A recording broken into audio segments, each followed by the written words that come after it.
रोज़ाना एक नया कट्टा खोल देते हैं जब तक कि आसिम मुनीर साहब का मसला हल नहीं हो जाता। और इस दफ़ा इतना बड़ा कट्टा खोल दिया है कि हर तरफ झूठ और वबा फैल गई है। मियाँ साहब, कम से कम आप अपने हलके के फार्म 45 देख लें निकाल के, एक दफ़ा देख लें इस कौम के कहने पे। जिस हलके में आपको इलेक्शन जितवाया गया यास्मीन राशिद साहिबा के मुकाबले में, सिर्फ उस हलके के फार्म 45 एक मरतबा मियाँ साहब उठाकर देख लें। कोई भी गैरतमंद सियासतदान होगा ना तो शर्म से मर जाएगा या खुदकुशी कर लेगा शर्म से कि यार ये मैंने क्या किया, ये मैंने कौन सा गूं खा लिया जो मियाँ साहब आपने खा लिया। और ये जो आपको जिताए हुए लोग लाकर दिए, यहां तो इमरान खान ने बाइकआउट किया हुआ था एक आधी सीट को छोड़कर, और उस सीट पे जैसे आप इलेक्शन जीते हैं वो भी सारी दुनिया जानती है। अब नाज़रीन, मियाँ साहब को ज़रा क्योंकि बहुत शौक चढ़ा मईशत का, तो हम चंद चीज़ें उनके सामने रखते हैं। ये 4-5 अखबारी खबरें हैं, ये द ट्रिब्यून ने लिखी हैं, अरब न्यूज़ ने लिखी हैं, अल जज़ीरा ने लिखी हैं।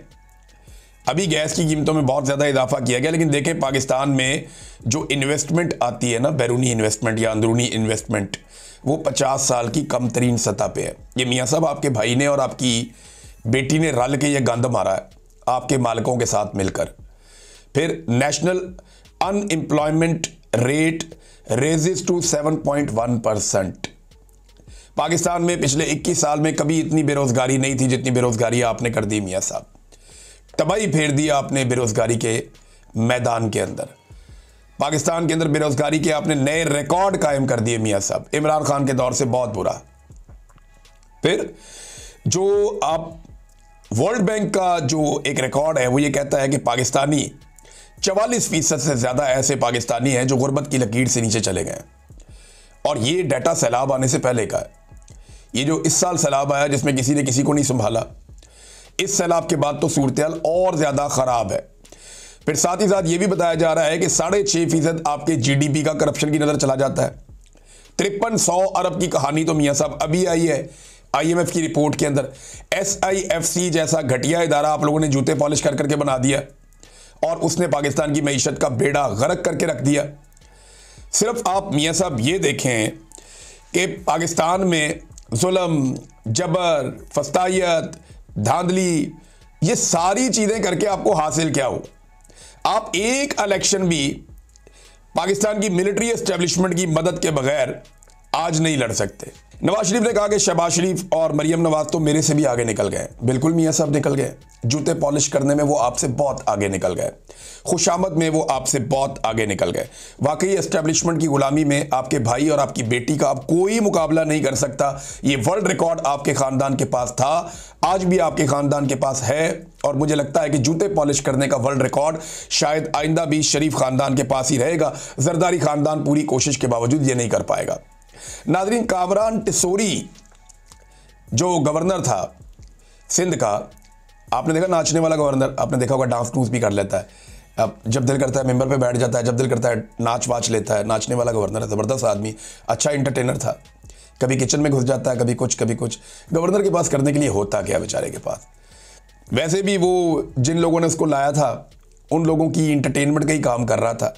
बहरहाल कामरान टिसोरी से इस्तीफ़ा तलब कर लिया वज़ीर आज़म ने। एक खबर आई है, अभी इसकी कंफर्मेशन, बाकी चीज़ें आ जाएंगी। अब आहिस्ता आहिस्ता ये अपने बंदे लेकर आएंगे, उन्हें बनाएंगे जनाब गवर्नर और अपना काम करेंगे। कंफर्ट जोन में जो आ गए हैं, नवाज शरीफ साहब के अंदर भी ख्वाहिश पनपना शुरू हो गई है। वैसे PMLN को या तो डूब के मर जाना चाहिए या नवाज शरीफ को वज़ीर आज़म बनाना चाहिए, क्योंकि सादा अक्सरियत उनके पास है। अब उनके हाथ बंधे हुए नहीं है। वो शहबाज शरीफ साहब को हटाएं और नवाज शरीफ को लाके वज़ीर आज़म बनाएं, ताकि मियाँ साहब ने जड़ा सप कटना है वो कट लें। यानी ये जुल्म और बर्बरियत जो कर रहा है मियाँ नवाज शरीफ, पर्दे के पीछे बैठकर, सामने आकर बैठकर करे ना, ये चुप चुप के क्या करना है। दूसरा नाज़रीन, GSP+ के हवाले से खबर है। ये स्टेटस पाकिस्तानियों को ये मौका देता है कि वो यूरोप की मंडियों में अपना सामान जब भेजते हैं तो उस पर पाकिस्तानियों को टैक्सेस नहीं पड़ते, पाकिस्तानियों को काफ़ी बचत हो जाती है और पाकिस्तानी मुकाबले में आ जाते हैं। लेकिन इसके लिए यूरोपीय यूनियन की कुछ शराइत होती हैं।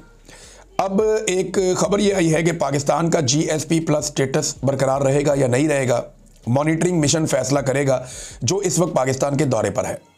मॉनिटरिंग मिशन दीगर मामलात के अलावा पाकिस्तान में आज़ादी इज़हार राय पर पाबंदियों, सियासी जमातों के खिलाफ कार्रवाइयों, जबरी गुमशुदगियों और हुकूमती सख्तियों का भी जायज़ा लेगा।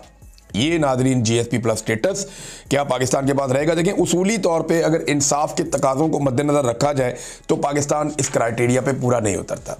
पाकिस्तान ने इस खित्ते के अंदर सबसे ज़्यादा बर्बरियत की है, इंसानों का कत्लेआम किया है।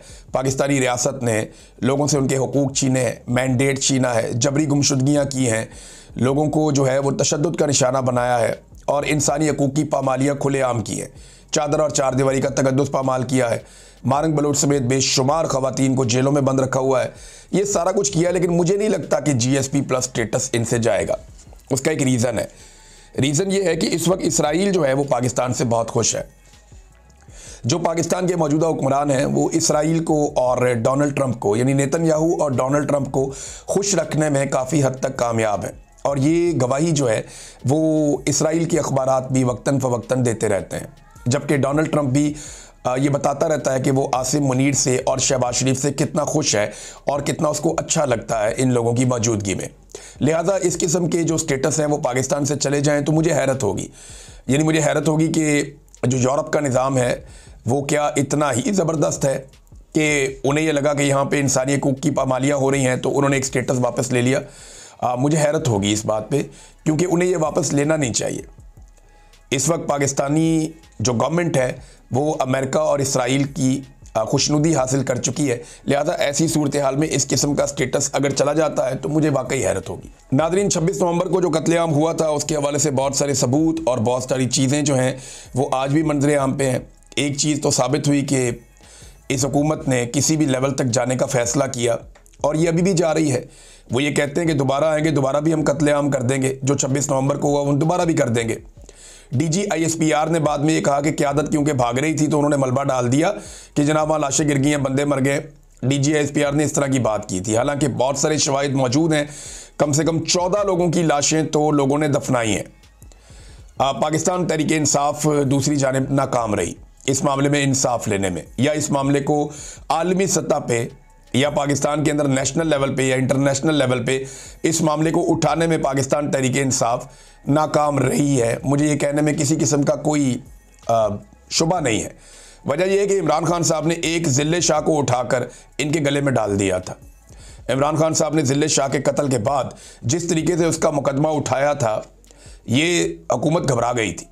लेकिन इतने सारे कत्लों के बाद इमरान खान साहब की पार्टी इस मामले को हुकूमत के खाते में नहीं डाल सकी और आज भी हुकूमत अपना प्रोपेगेंडा करती है, आज भी हुकूमत अपनी बातें करती है, पाकिस्तान का मीडिया वो चलाता है, जबकि पाकिस्तान तहरीक इंसाफ सवाए सोशल मीडिया के कहीं और इस मामले को रजिस्टर करने या उठाने के काबिल नहीं है। ख़ास तौर पे आप ये देखें ना कि अदालत के अंदर क्या हुआ। पाकिस्तान तहरीक इंसाफ की सारी क़यादत जो है वकला के पास है और आज तक वकील अदालत से एक FIR का ऑर्डर नहीं ले सके। 26 नवंबर का कत्लेआम हुआ, लाशें मौजूद हैं, उनके लवाहिकीन मौजूद हैं, वो बयानात देते रहते हैं, लेकिन इसके बावजूद कोई मुकदमा दर्ज करवाने में पाकिस्तान तहरीक इंसाफ की वो क़यादत जिनमें ज़्यादातर वकील हैं वो अभी भी नाकाम है। नादरीन, अब तक के लिए इतने, अपना ख्याल रखिएगा, अपने इस चैनल का भी। अल्लाह हाफ़िज़।